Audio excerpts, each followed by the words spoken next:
ಹೊಸ BPL ration card ವಿತರಣೆಗೆ ಕ್ಷಣಗಣನೆ. ಇಲ್ಲಿದೆ ಗುಡ್ ನ್ಯೂಸ್. ಈ ವಿಡಿಯೋದಲ್ಲಿ ಕಂಪ್ಲೀಟ್ ಮಾಹಿತಿ ತಿಳಿಸಿಕೊಡುತ್ತೇವೆ.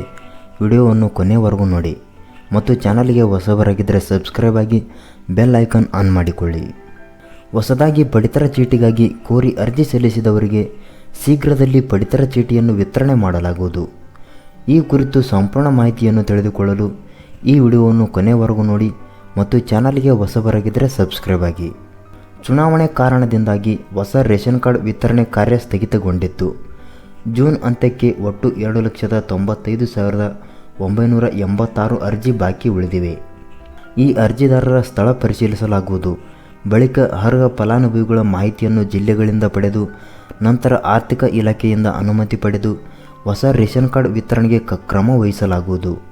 ತುರ್ತು ವೈದ್ಯಕೀಯ ಕಾರಣಗಳಿಗೆ ಹೊಸ ರೇಷನ್ ಕಾರ್ಡ್ ವಿತರಣೆಗೆ ಅನುಮತಿ ಮಾಡಲಾಗುವುದು ಎಂದು ಇತ್ತೀಚೆಗೆ ನಡೆದ ಸುದ್ದಿಗೋಷ್ಠಿಯಲ್ಲಿ ಆಹಾರ ಮತ್ತು ನಾಗರಿಕ ಸರಬರಾಜು ಇಲಾಖೆಯ ಸಚಿವರಾದ KH ಮುನಿಯಪ್ಪ ಅವರು ಮಾತನಾಡಿದ್ದಾರೆ. ಹೊಸ ರೇಷನ್ ಕಾರ್ಡ್ಗಾಗಿ ಕೋರಿದ ಅರ್ಜಿ 2,95,000 ಅರ್ಜಿಗಳು. ಅರ್ಜಿಗಳನ್ನು ಪರಿಶೀಲಿಸಿ ಶೀಘ್ರದಲ್ಲಿ ಅರ್ಹರಿಗೆ ಪಡಿತರ ಚೀಟಿ ಕೈ ಸೇರಲಿದೆ. ಅನರ್ಹ BPL ಕಾರ್ಡ್ಗಳನ್ನು ಕೈಬಿಟ್ಟು ಅರ್ಹ ಫಲಾನುಭವಿಗಳಿಗೆ BPL ಕಾರ್ಡ್ಗಳನ್ನು ಒದಗಿಸಲು ತ್ವರಿತವಾಗಿ ಕ್ರಮ ಕೈಗೊಳ್ಳಬೇಕೆಂದು ಮುಖ್ಯಮಂತ್ರಿ ಸಿದ್ದರಾಮಯ್ಯ ಅಧಿಕಾರಿಗಳಿಗೆ ಕಟ್ಟುನಿಟ್ಟಿನ ಸೂಚನೆ ನೀಡಿದ್ದಾರೆ. ಇಂಥವರ BPL ಕಾರ್ಡ್ ರದ್ದಾಗಲಿದೆ. ಅನರ್ಹ BPL ಕಾರ್ಡ್ಗಳನ್ನು ರದ್ದುಪಡಿಸಿ ಅರ್ಹರಿಗೆ BPL ಕಾರ್ಡ್ ಒದಗಿಸಬೇಕೆಂದು CM ಸಿದ್ದರಾಮಯ್ಯನವರು ಅಧಿಕಾರಿಗಳಿಗೆ ಸೂಚಿಸಿದ್ದಾರೆ. ಅನರ್ಹರು BPL ಕಾರ್ಡ್ ಪಡೆದಿದ್ದರೆ ಅಂಥವರ ಬಗ್ಗೆ ಅಧಿಕಾರಿಗಳು ಪರಿಶೀಲನೆ ನಡೆಸುತ್ತಿದ್ದಾರೆ. ಇವು ಪತ್ತೆಯಾದರೆ ಅವುಗಳನ್ನು ರದ್ದುಪಡಿಸಲಾಗುವುದು.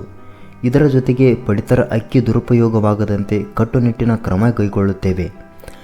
ಇಂತಹ ದೂರುಗಳು ಬಂದ ಕಡೆ ತನಿಖೆ ಮಾಡಿಸುತ್ತೇವೆ. ಹಾಗೆಯೇ BPL ಕುಟುಂಬದಲ್ಲಿನ ಮೃತ ಸದಸ್ಯರ ಹೆಸರು ತೆಗೆದುಹಾಕುವ ಪ್ರಕ್ರಿಯೆಯನ್ನು ತ್ವರಿತವಾಗಿ ಕೈಗೊಳ್ಳಬೇಕು.